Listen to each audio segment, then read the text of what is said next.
భూ కబ్జాల టార్గెట్ గా హైడ్రా దూకుడు పెంచింది. ఒక నెల రోజుల్లోనే 100 ఎకరాల ప్రభుత్వ భూములు స్వాధీనం చేసుకుంది. 20 చెరువుల్లో అక్రమాలు తొలగించింది. ఇక ఎంతటి వారైనా వదిలేదే లేదంటూ రంగనాథ్ స్ట్రైట్ వార్నింగ్ తో కబ్జాదారుల ఒంట్లో వణుకు పుడుతుంది. ఎక్కడ తమ వరకు వస్తుందన్న గుబులుతో కంటి మీద కునుకు కరువైంది.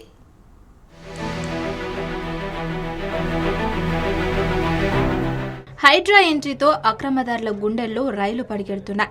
కబ్జాల్లో నిర్మాణాలు, బఫర్ జోన్లో కట్టడాలపై చర్యలు తప్పవన్న హైడ్రా కమిషనర్ రంగనాథ్ ప్రకటనతో గుబులు మొదలైంది. ఇక ఇప్పటికే అక్రమ కట్టడాలే లక్ష్యంగా హైడ్రా కొరడ జులిపిస్తోంది.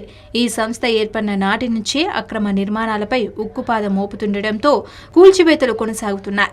ఇప్పటికే దాదాపు 20 చెరువుల్లో అక్రమాలు తొలగించగా సుమారు 100 ఎకరాలకు పైగా ప్రభుత్వం భూములను స్వాధీనం చేసుకుంది.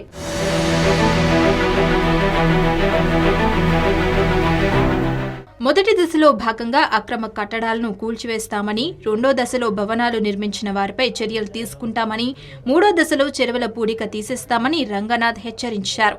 ఇలా అన్నారో లేదో అలా కూల్చివేతల ప్రారంభంతో దూకుడు పెంచింది హైడ్రా. ఈ క్రమంలోనే బాచుపల్లిలో ఉక్కుపాదం మోపింది.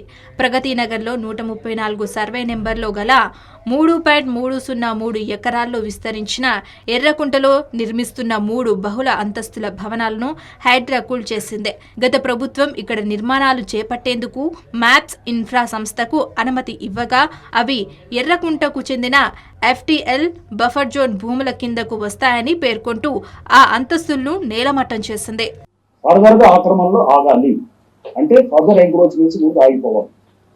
అది ఆక్రమణలు ఇంకా మనం జరిగితే కనుక దాన్ని ఇప్పుడు హైడ్రా ఉండి అది ప్రయోజనం లేదు. ఆర్ గవర్నమెంట్ ఇంటెంట్ మేము ముందుకు తీసుకెళ్ళినట్టు కాదన్నమాట. సో అందుకోసం first further encroachments have to stop. So that will be the number 1 our goal. Number 2 అంటే ఫేజ్ 2 లో ఏం చేస్తాం, ఆల్రెడీ ఎంక్రోచ్ అయినటువంటి ఉన్నాయి ప్లేసెస్. ఆ ఎంక్రోచ్ అయిన ప్లేసెస్ లో అంటే లైక్ FTL ఉంటుంది, లేకపోతే బఫర్ జోన్ ఉంటుంది. వీటిలో ఆల్రెడీ ఎంక్రోచ్ అయినటువంటి బిల్డింగ్స్ ఉన్నాయి, స్ట్రక్చర్స్ ఉన్నాయి. దాంట్లో అనాథరైజ్ స్ట్రక్చర్స్ చాలా ఉన్నాయి. అనాథరైజ్ దాని మీద కూడా మేము ఫోకస్ చేస్తాం. కొన్ని ఆథరైజ్ కూడా ఉంటాయి, ఆథరైజ్ స్ట్రక్చర్స్ ఉంటాయి. దాని మీద కూడా మేము చేసే ఆథరైజేషన్ కూడా క్యాన్సిల్ చేసేటట్టు కూడా మేము దాన్ని కూడా చట్టపరంగా చేసేది. అలాగే గత వారం కుత్బుల్లాపూర్ నియోజకవర్గంలోని గాజుల రామారం, దేవేందర్ నగర్ లో హైడ్రా ఆధ్వర్యంలో అక్రమ కట్టడాలను కూల్చేసింది హైడ్రా. హైదరాబాద్ లోని పురాతనమైన బరుంకున్ దౌలా చెరువులోని అక్రమాలపై కొరడా జులిపించింది. చెరువును ఆక్రమించి నిర్మిస్తున్న 5 బహుళ అంతస్తుల భవనాలను నేలమట్టం చేసింది. జీడిమెట్లలోనూ అక్రమ కట్టడాలపై కన్నేసింది. ఇవే కాదు, హైడ్రా ఏర్పడిన ఈ 3 నెలల కాలంలో కబ్జా కొరల నుండి ప్రభుత్వ భూములను విడిపించింది.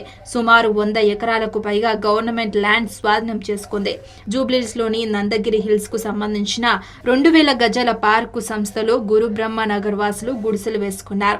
వీటిని హైడ్రా తొలగించింది, ప్రహారీ నిర్మించింది. ఇక ఈ ఘటన నేపథ్యంలోనే ఖైరతాబాద్ ఎమ్మెల్యే దానం నాగేందర్ పై పోలీసులు కేసు నమోదైంది.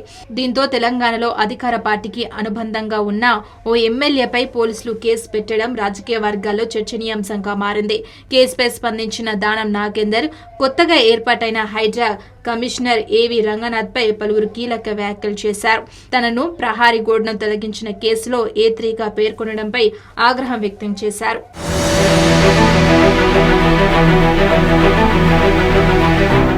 ఈ మధ్య కాలంలో రియల్ దంతా జోరుగా సాగుతోంది. నగరంలో పెరుగుతున్న జనాభా, అందుకు సరిపోయే సంస్థలు లేకపోవడంతో అక్రమ స్థలాల్లో నిర్మాణాలు చేపడుతున్నారు.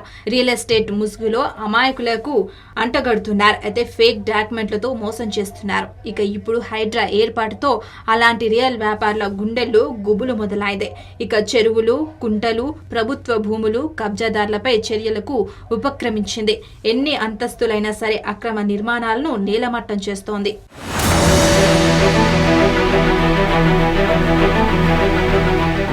ప్రభుత్వ భూముల్లో అక్రమాలను తొలగించడం, చెరువులను రక్షించడం, విపత్కర పరిస్థితుల్లో నగరానికి అండగా ఉండటమే లక్ష్యంగా నెల రోజుల క్రితం హైడ్రాను ఏర్పాటు చేసింది రాష్ట్ర ప్రభుత్వం. దీనికి కమిషనర్ గా సీనియర్ IPS అధికారి ఏవి రంగనాథన్ ను నియమించింది.